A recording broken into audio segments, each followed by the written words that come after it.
Hubo un tiempo en que un aragonés movía hilos por toda Europa. Se llamaba Juan Fernández de Heredia. Nació en Munébrega, en el siglo XIV, en una pequeña nobleza aragonesa.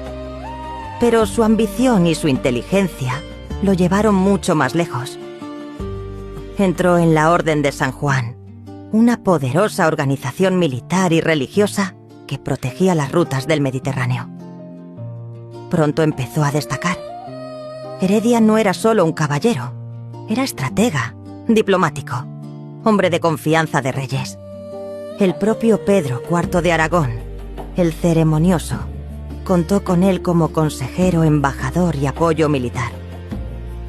Mientras Europa se agitaba entre guerras, alianzas y ambiciones, Heredia negociaba con reyes, con enviados del Papa y con las grandes potencias del momento.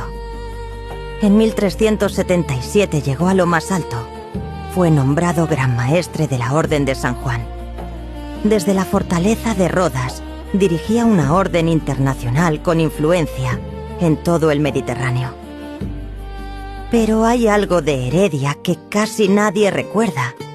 Amaba los libros y decidió impulsar un proyecto cultural extraordinario para su tiempo. Mandó traducir al aragonés obras clásicas griegas y bizantinas para que el conocimiento no quedara solo en manos de unos pocos. Porque para él, el poder no estaba solo en las armas, sino también en las palabras. Hubo un tiempo en que un aragonés negociaba con reyes, dirigía una orden internacional y protegía los libros. Y casi nadie recuerda su nombre. Juan Fernández de Heredia.